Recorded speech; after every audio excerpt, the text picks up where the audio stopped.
Hello મિત્રો, કેમ છો? મજામાં? તો બધા મજામાં જશો. તો આજે આપણે બનાવવાના છીએ ગવાર ઢોકળીનું શાક.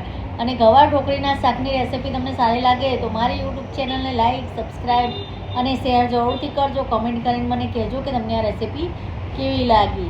તો બધાને મારા તરફથી જય મા લક્ષ્મી અને જય શ્રી કૃષ્ણ. તો ચાલો આપણે બનાવીએ ગુવાર ઢોકળી. તો ગુવાર ઢોકળીનો શાક બનાવવા માટે જો મેં અહીંયા ગુવાર લીધો છે, જેને મેં આ રીતે નાના નાના પીસમાં કટ કરી નાખ્યો છે. જો તમારે જે રીતના પીસ કરવા હોય તે રીતે તમે કરી શકો છો, નાના મોટા. તો આ રીતે ગવારને કટ કરી દેવાનું છે. હવે આપણો ગવાર કટ થઈ ગયો છે, તો હવે આપણે ઢોકળીનો લોટ બાંધી દઈશું. તો ઢોકળીનો લોટ બાંધવા માટે મેં અહીંયા ચણાનો લોટ લીધો છે. આજે આપણે ચોરસ ઢોકળી નથી બનાવવાના, આજે આપણે ગોળ ઢોકળી બનાવવાની છે. ગોળ ઢોકળી ગવારના શાકમાં એકદમ ટેસ્ટી અને સરસ લાગે છે. તો હવે આપણે બધા મસાલા એડ કરી દઈશું. તો મસાલામાં આપણે લસણ, લીલા મરચાંની પેસ્ટ એડ કરીશું, ધાણા જીરું પાવડર એડ કરીશું, હળદર પાવડર, મીઠું, લાલ મરચું પાવડર એડ કરીશું. પછી તેમાં આપણે અજમો એડ કરીશું અને તલ એડ કરી દઈશું. તલ તમારે એડ કરવા હોય તો કરવાના, નકર તમે સ્કીપ પણ કરી શકો છો. પછી આપણે તેમાં ગરમ મસાલા પાવડર એડ કરીશું અને થોડું તેલ એડ કરીશું. તેલ એડ કરવાથી શું ઢોકળી આપણી સરસ પોચી બનશે. જો તમે તેલ એડ નહીં કરો તો ઢોકળી એકદમ કાઠી થઈ જશે અને ખાવામાં સારી નહીં લાગે. તે માટે થોડું મોણ જેટલું તેલ એડ કરવાનું છે અંદર. પછી આપણે થોડું પાણી એડ કરવાનું અંદર. આ રીતે થોડા જ પાણીમાં આપણે લોટ બાંધવાનો છે. જો તમે વધારે પાણી એડ કરશો ને તો લોટ એકદમ ચીકણો થઈ જશે અને સારો નહીં બંધાય. એટલે આપણે આ રીતનો કાઠો જ લોટ બાંધવાનો છે. આપણે બહુ ઢીલો લોટ નથી કરી નાખવાનો. જેટલું મેં પાણી એડ કર્યું ને તેટલું જ પાણી અંદર એડ કરવાનું છે. તેટલા પાણીમાં પણ સરસ લોટ બંધાઈને તૈયાર થઈ જાય છે. આપણે જેવો ભાખરીનો લોટ બાંધીએ છીએ ને તેવો જ લોટ અહીંયા ભાખરીનો કાઠો લોટ બાંધીએ છીએ ને તેનાથી થોડો ઓછો કાઠો આ બાંધવાનો છે લોટને. તો જો આ રીતનો લોટ આપણે બાંધીશું. તો હવે લોટ આપણો બંધાઈ ગયો છે. તો આ રીતે આપણે ઢોકળીને બનાવી દઈશું ગોળ ગોળ પીસમાં. આ રીતે ગોળ કરીને આ રીતે હથેળીથી આ રીતે ગોળ શેપ આપી દઈશું. તમે જોઈ શકો છો કે ગોળ ઢોકળી આપણી સરસ બનીને તૈયાર થઈ ગઈ છે. તો આ જ રીતે આપણે બધી ઢોકળીને બનાવી દઈશું. તો બધી ઢોકળીને આપણે આ રીતે ગોળ ગોળ શેપમાં બનાવી દઈશું. આ રીતે જો તમે ગુવાર ઢોકળીનું શાક બનાવશો ને તો ખૂબ જ ટેસ્ટી અને સરસ બને છે. તમે એક વખત ચોક્કસથી બનાવી જોજો. તો જો બધી ઢોકળીને આ રીતે આપણે બનાવી દઈશું. તો જો અહીંયા ઢોકળી બનીને આપણી તૈયાર છે.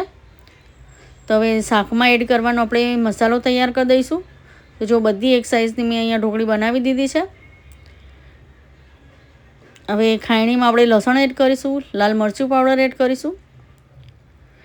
પછી તેમાં આપણે ધાણા જીરું પાવડર એડ કરીશું, ગરમ મસાલા પાવડર, હળદર પાવડર અને મીઠું એડ કરી દઈશું. અને પછી સહેજ પાણી એડ કરીને તેનો મસાલો વાટી લઈશું આ રીતે ખાયણીમાં. તો જો મસાલો અહીંયા વટાઈને તૈયાર છે. તો હવે આપણે શાકને વઘારી દઈશું. તો ગેસ ચાલુ કરી દઈશું અને કઢાઈમાં આપણે તેલ એડ કરીશું. હવે તેલને આપણે થોડું ગરમ થવા દઈશું અને તેમાં જીરું એડ કરીશું. હવે જીરુંને આપણે સતળાવા દેવાનું છે.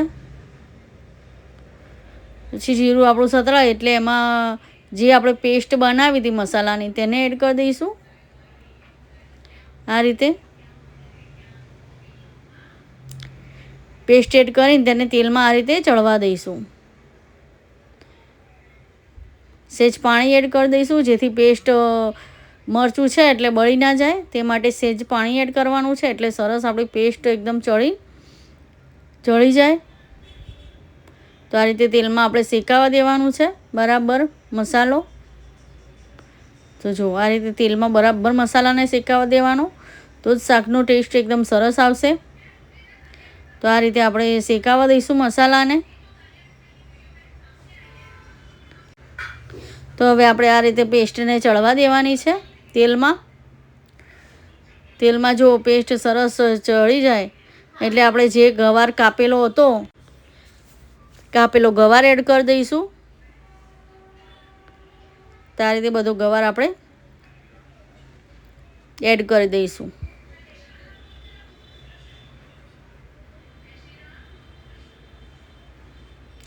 અને પછી ગવારને પણ આપણે થોડો શેકાવા દેવાનો છે તેલમાં. આ જે મસાલો છે એમાં ગવારને પણ થોડું આપણે ચડવા દઈશું. જુઓ, જેમ ગવાર શેકાશે ને તેમ ટેસ્ટ એકદમ ગવારના શાકનો એકદમ સરસ આવે છે. તમે આ રીતે જુઓ, શેકાવા દેજો ગવારને. આ રીતે મિક્સ કરીને આપણે થોડી વાર માટે આ રીતે શેકાવા દઈશું. આને મિક્સ કરતા રહીશું જેથી મસાલો બળી ના જાય તે માટે આને શેકતા રહીશું આપણે. આ રીતે થોડો ગવાર શેકાઈ જાય આ રીતે મસાલામાં, પછી આપણે તેમાં પાણી એડ કરવાનું છે. આ રીતે શેકાશે ને ગવાર તો જ શાકનો ટેસ્ટ એકદમ સરસ આવશે.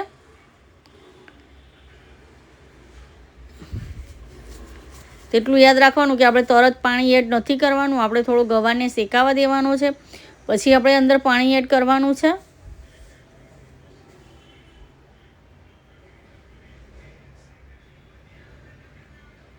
તો હવે આપણે તેમાં પાણી એડ કરીશું. આપણે ગવારને ઢોકળી ચડે તેટલું પાણી આપણે અંદર એડ કરવાનું છે.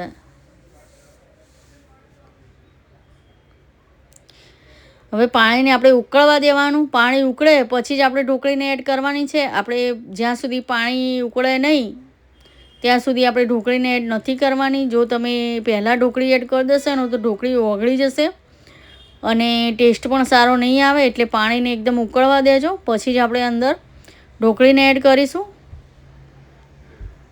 તો જો પાણી અહીંયા ઉકળી ગયું છે તો આપણે એક એક ઢોકળીને એમાં એડ કરી દઈશું.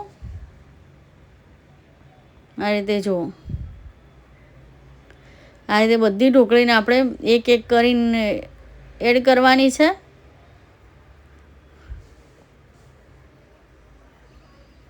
આ રીતની ઢોકળી ખાવામાં એકદમ સરસ લાગે છે અને શાક પણ એકદમ ટેસ્ટી બની જાય છે ઢોકળીના લીધે ગવારનું. આ રીતે બધી ઢોકળીને આપણે એડ કરી દઈશું. અને હવે આને આપણે ઢાંકીને આને ચડવા દઈશું. જ્યાં સુધી ગવાર અને ઢોકળી ચડી ના જાય ત્યાં સુધી આને આપણે ચડવા દઈશું. ગેસ એકદમ આપણે ધીમો જ રાખવાનો છે. એકદમ ધીમા ગેસ ઉપર આને ઢાંકીને આપણે ચડવા દઈશું શાકને. તો હવે જુઓ, આપણે જોઈ લઈએ શાક આપણું ચડી ગયું છે કે નહીં. તો જુઓ, અહીંયા સરસ ગુવાર પણ ચડી ગયો છે અને ઢોકળી પણ આપણી સરસ ચડી ગઈ છે. આપણે જોઈ લઈશું. તમે જોઈ શકો છો કે સહેજ થોડો રસો છે. આપણે થોડો રસો છે તો થોડો રસો આપણે થોડું બળવા દઈશું, કેમ કે ગવારનું શાક તો કોરું સારું લાગે છે.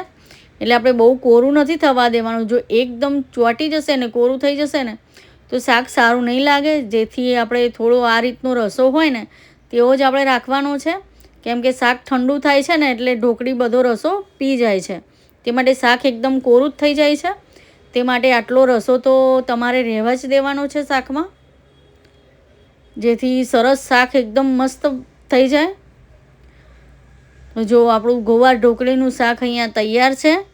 આ રીતે ચોક્કસથી બનાવજો અને ખાજો. ખૂબ જ ટેસ્ટી અને સરસ શાક બનીને તૈયાર થાય છે. જો તમને ગવાર નહીં ભાવતો હોય ને તો પણ ભાવશે તેવું ટેસ્ટી શાક બનીને તૈયાર થાય છે. તો બધાને જય મા લક્ષ્મી અને જય શ્રી કૃષ્ણ. મળીશું બીજા વિડીયો.